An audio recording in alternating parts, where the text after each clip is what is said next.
of moves before the roster freeze tonight, 11:59 p.m. Eastern. They can't get a break health-wise. However, the top line's been crazy with Lucic and McDavid and Puljujarvi. They've been, although last night they were quiet, but they've been fantastic the last few games. I'll give Edmonton credit. There was nowhere to go but up. They've gone up a little bit. You got to give them credit for the way they're playing. San Jose's not a terrible team last night. I'll give them credit. Under no circumstances, based on what I've seen from this team this year, where they're getting everyone's best shot, am I taking that back. I don't think this team's making the playoffs. Way too much ground to cover. Way too many points for McDavid to have to put up. I don't think Puljujarvi as a teenager is ready for this. He's having a nice little run. I'm happy for him. I don't see it sustained. They're 6 points back. I don't think they're going to do it. 6 points back of third in their division. Also 6 points back of the wild card, but 6 points back of third in the division. They're also just above Arizona. So they could go one of two ways, right? Wow. But what's the National Hockey League for? 13 points ahead of Arizona. I think Arizona could catch them, Timmy.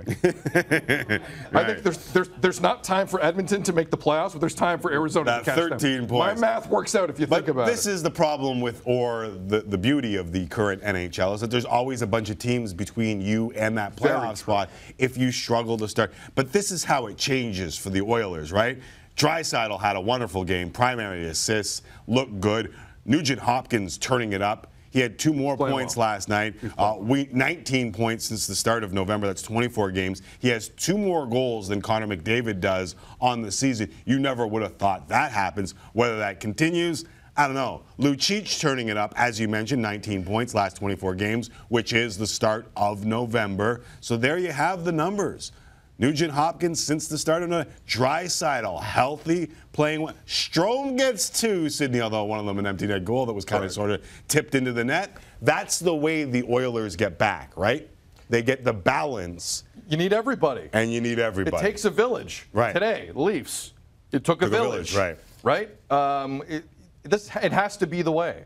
The guys, McDavid will be keyed on most nights, and he's good enough to fight through it most nights. Right. But you can't just lean on him that much. Listen, if it's all these guys simultaneously, right? Yeah, Oilers fans, you're on the right track.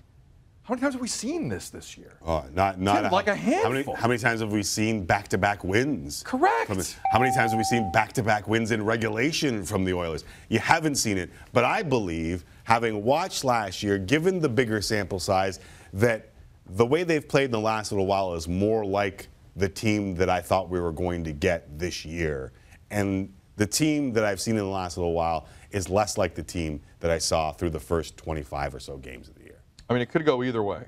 I've seen enough bad hockey from this team where I can't go back on it. And I'm a stubborn mule. We're gonna have a bet soon. I'm not there yet. We haven't had a good bet in a while. But we're gonna have a bet soon. Nothing weird like the Levitard bets where I got to cut your toenail or something. No, I don't want to do that. We're not going down that road. I don't want to do that with Most definitely, we're not going down that. I'll cut Seb's toenail. But we'll figure something out. The long one. Can you? Maybe you could pet my beard. I'll grow a beard, and you can pet my. What the hell was going on between Maroon and Burns last night? And what did Maroon say to Burns before he went ahead and stroked the beard? There was some beard yanking going on here. Well, I don't even know if it was a yank. It was a stroke more than a yank. I know a yank when I see it, Tim. Yeah, I bet you do. That's a beard yank.